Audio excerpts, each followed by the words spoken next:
Laissons-nous guider par ce moment unique et le lavement des pieds.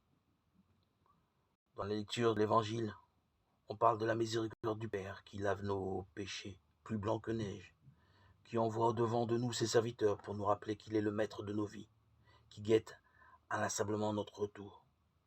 Peut-être avons-nous mis ces appels en regard de l'attitude que Jésus nous invite à prendre. Être des hommes et des femmes relevés par la résurrection, sûrs d'être redevables de la miséricorde. Jésus veut nous conduire plus loin, ouvrir aujourd'hui un nouvel espace de conversion. Dans le déroulement du récit, après cette levée, dans un geste souverain, le Christ dépose son vêtement et prend un linge qu'il noue à sa ceinture. Voilà que Jésus s'expose et se livre dans la nudité de l'esclave. Il dépose son vêtement, il pose, c'est-à-dire qu'il se défait.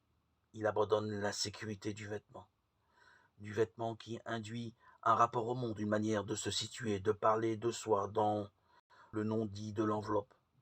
Jésus dépose sa condition sociale, dépose toute protection, apparaît dans sa nudité d'homme comme dans l'étable, la crèche.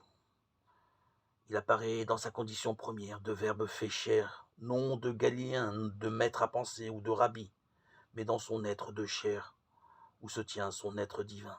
Dès lors, dépouillé, il donne à voir pour qui sait regarder la beauté du Dieu fait homme, qui n'a besoin d'aucun artifice pour être lui-même.